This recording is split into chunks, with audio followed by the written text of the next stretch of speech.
बिस्मिल्लाहिर्रहमानिर्रहीम। मैं हूं स्पेन के शहर बार्सिलोना से शाहिद अहमद शाहिद। आज हम गुफ्तगू करेंगे कि ओवरसीज़ पाकिस्तानियों की हुकूमत पाकिस्तान से तवक्कुआत क्या हैं।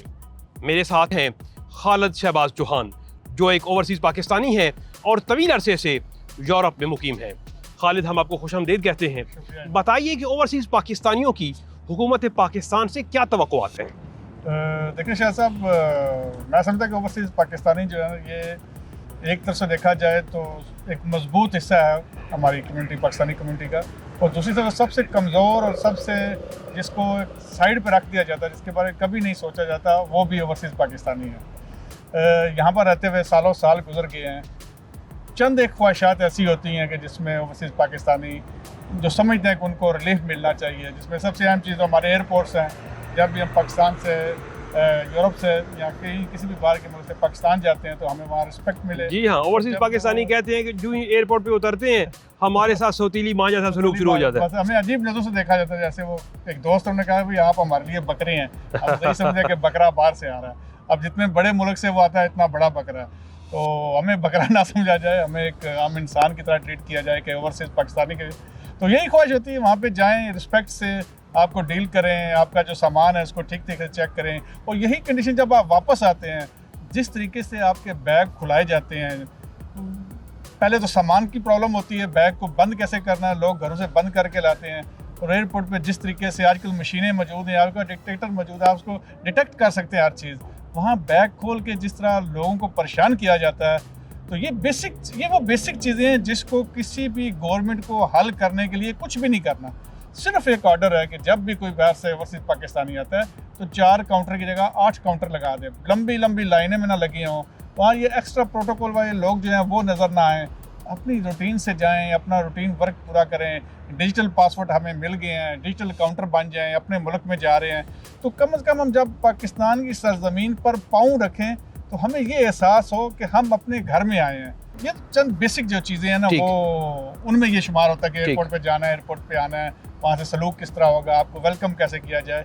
तो ये इसलिए भी है कि एक तरफ तो हम उस पाकिस्तान की मईशत के अंदर हमेशा कहा जाता है कि रीढ़ की हड्डी है, उसी रीढ़ की हड्डी को हम इतना मरोड़ने की कोशिश करते हैं कि हड्डी टूट जाए, तो कम से कम उस हड्डी की तो हिफाजत कर लें। सही बात। तो यही छोटी छोटी ख्वाहिशें नहीं, कभी मकानों पे कब्जे, कभी प्लाटों पे कब्जे, और अगर खुदा ना खास्ता जाना पड़े कहीं, आपको हॉस्पिटल में जाना पड़े तो आपके साथ सलूक वही होता है कि ये जिस तरह बकरा आ गया है वहाँ से। बिल्कुल ऐसे ही। इस बारे में कुछ बताएं। तो हॉस्पिटल ये तो चले बाद की बातें, आप किसी शॉप पे चले जाएं, इनको ये पता चल जाए कि ये भाई जो है बाहर से आए हैं, ओवरसीज़ पाकिस्तानी है, तो उसके साथ जो प्राइस के हवाले से होता है वहाँ पे कोई कोशिश की जाती है लूटने की। अगर उसने कोई प्लाट लेना है, पहले तो प्लाट लेने में जो है बहुत गड़बड़ होती है, फिर जब प्लाट ले के वो बेचारा वापस आ जाता है, और उसके बाद आप देख लें ओवरसीज़ पाकिस्तानी अपने केसों के हवाले से रुल रहे हैं, प्लाटों पे कब्जा हो गया। ये नहीं कहता कि गवर्नमेंट ने कर लिया, किसी ने कर लिया, लेकिन वो चाहे उसके अपने ही हैं, लेकिन कब्जा हो गया तो उसको इजी इंसाफ मिलना चाहिए। वो यहाँ पर जाए कि अब ना तो तारीखें भुगत सकता है, और बहुत सारे ऐसे लोग हैं फिर उन प्लाटों को, उन इन्वेस्टमेंट को छोड़ देते हैं।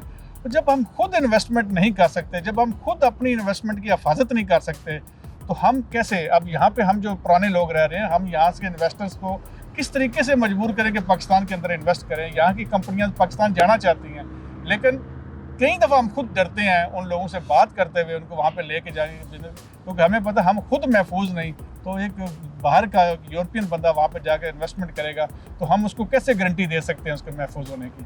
तो इसलिए थोड़ा सा तो हुकूमत क्या करे? हुकूमत ने कमीशन बनाए, ओवरसीज़ कमीशन बना, काम मतलब उस तरह से नहीं हो रहा। कहा गया कि खसूसी जो थाने हैं, जो अदालतें हैं वो बनाई जाएंगी ओवरसीज़ पाकिस्तानियों के लिए, मगर क्या है अभी तक कोई अमली तौर पे हमारे सामने तो कुछ नहीं आया ना। देखिए, प्रॉब्लम जो बेसिक जो प्रॉब्लम है हमारी, एक तो ओवरसीज़ पाकिस्तानियों को किसी भी डिसीजन में शामिल नहीं किया जाता। आप असम्बली ले लें, कभी हमने आपसे बात की हमारी नुमाइंदगी, चले असम्बली के अंदर क्योंकि हल्के होते हैं, वोटिंग होती है, आप उसमें नहीं, कम से कम हमें जो सेनेट के अंदर जो है हमारी नुमाइंदगी दे दें, जो एक मुतनासिब नुमाइंदगी के हवाले से यूरोप से, एक तो सऊदी अरब और अरब कंट्री से कम हमारी नुमाइंदगी वहाँ पे मौजूद हो। तो वहाँ पर जब पॉलिसी बने तो कम से कम आप अपनी आवाज़, और हमें कम से कम ये पता हो कि हम किन मसाइल का शिकार हैं और क्या क्या रिलीफ हमें मिलना चाहिए। तो हमें किसी ना किसी पॉलिसी में शामिल ही नहीं किया जाता। बस एक वो सौतेली माँ जैसा सलूक है, बस ये पड़े हुए हैं, ये पैसे कमाएं और भेजें, वो हमारे एक बड़े मशहूर साफ़ी उन्होंने भी कहा था कि आप लोगों को पाकिस्तान का क्या पता, आप पैसे भेजें और बस 1.5 साल आप किसी मशवरे में या किसी बात में आप शामिल ना हो।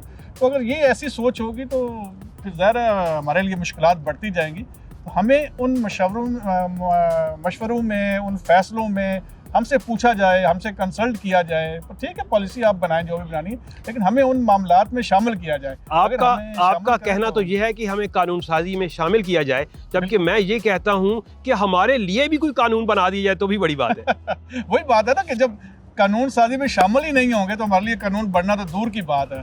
तो वो मोबाइल फ़ोन का इशू हो, गवर्नमेंट का एक साइन करने है कि भाई जो गैर मुल्क, जो हमारे ओवरसीज़ पाकिस्तानी भाई खुद अपना मोबाइल ला रहे हैं या अपने किसी रिलेटिव के लिए मोबाइल ला रहे हैं, एक गिफ्ट है। एक आजकल सोशल मीडिया का दौर है, नए नए फ़ोन है, नई टेक्नोलॉजी है, तो लोग डिमांड करते हैं, उनका भी हक है। वो भी पाकिस्तान के अंदर जिस तरह से लोग रह रहे हैं, अपने जिस तरह से घर चला रहे हैं, तो वो कोशिश होती है कि जो बेचारा बाहर से थोड़ा सा ज़्यादा कमा रहा है, चले हमारे लिए कोई गिफ्ट ले आए।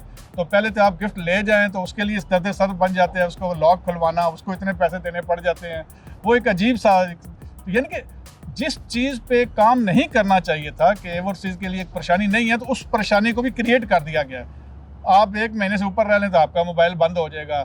तो ये एक ऐसी चीज़ें हैं जिसमें तमाम पॉलिटिकल पार्टीज, कोई भी पार्टी हो, जिसकी पहले गवर्नमेंट थी या जिसकी अब थी, हम उनको वेलकम भी करते हैं। अच्छा, ये बात करनी ज़रूरी है, जब वहाँ से कोई हुकूमती नुमाइंदा यहाँ पे आता है तो हमारा सलूक उनके साथ बड़ा खूबसूरत होता है। हम मेहमान नवाजी करते हैं, हम वक्त जो बहुत कीमती है यहाँ पे अपने काम काज छोड़ के उसको वक्त देते हैं। मद्दावतें, खाने, उनके जलसे, वो तमाम जो तकरीबात हैं, तमाम जो एक्टिविटीज़ हैं, उनमें कोई ओवरसीज़ पीछे नहीं रहते। फिर उनके लिए गिफ्ट्स खरीदने, उनके बच्चों के लिए फिर उनके साथ राब्ते में रहना। तो एक तरफ उनका रवैया किस तरह से है हमारे साथ, और फिर ओवरसीज़ पाकिस्तानियों का रवैया अपने नुमाइंदों के साथ कैसा है, ज़रा उसमें भी बात कीजिएगा। बिल्कुल ऐसी बात है। देखिए, यहाँ पे कोई मिनिस्टर आ जाए, कोई MNA, MPA या कोई सियासी पार्टी से ताल्लुक़ रखता हो आ जाए, यहाँ पे मैं स्पेन की बात करूँ कि हम तमाम पॉलिटिकल पार्टी वाले जो है एक ही टेबल पर बैठ के उसको वेलकम करते हैं। अपनी मुखालफत को एक साइड पे रखते हैं, लेकिन मेहमान को एज ए मेहमान उसकी सपोर्ट भी करते हैं, उसको प्रोटोकॉल भी देते हैं, उसकी रिस्पेक्ट भी करते हैं, कोशिश करते हैं अच्छा खाना खिलाया जाए, अच्छे होटल में ठहराया जाए। वो इसलिए नहीं है कि कल को वो हमारे किसी काम आएगा। हो सकता है 2% लोग ऐसे हों जो इसलिए करते हो कि कल को वहाँ पे जाकर कोई प्रोटोकॉल लेना पड़े उनको, या उनका कोई काम हो जाएगा। 98% वो लोग हैं जो सिर्फ इसलिए क्योंकि उनको पाकिस्तान से प्यार है, पाकिस्तान से ये लोग आए हैं, ये उन ऐवानों के अंदर बैठे हुए हैं जहाँ पर ये आवाज़ उठा सकते हैं। तो शायद ये हमारी अच्छे सलूक को मद्देनज़र रखते हुए हमारी बात करें। लेकिन वो वादे भी कर जाते हैं, मगर वहाँ पे जाके पत्नी उस माहौल में कुछ असर है, उस पानी में कोई तासीर है कि वहाँ पे जाके भूल जाते हैं। बस ये कुछ ऐसी बातें हैं। ये मैं अक्सर बात करता हूँ दोस्तों में कि जो हम पाकिस्तानी है ना, हमारे अंदर कोई मैन्युफैक्चरर फॉल्ट है। ये फॉल्ट जो है ना, ये ठीक नहीं हो सकता। मुझे याद है एक दफ़ा नोकिया के फ़ोन में एक ना फॉल्ट आ गया था, तो उसको ना 2 महीने 3 महीने बाद उसने कहा जिस के फ़ोन में फॉल्ट आया तो वो फ़ोन ले आए, हम उसको रिप्लेस कर देंगे। तो जब वो 2 महीने के बाद शिकायतें आना शुरू हुई तो फिर उन्होंने क्या किया, उन्होंने कहा इस मॉडल को ख़त्म करके टोटल नया फ़ोन बना दें। तो हमारे अंदर एक मैन्युफैक्चरिंग फॉल्ट है। अब हम ये नहीं कर सकते कि ये पूरा माशरा ही चेंज कर देंगे, सब लोगों को चेंज कर दें।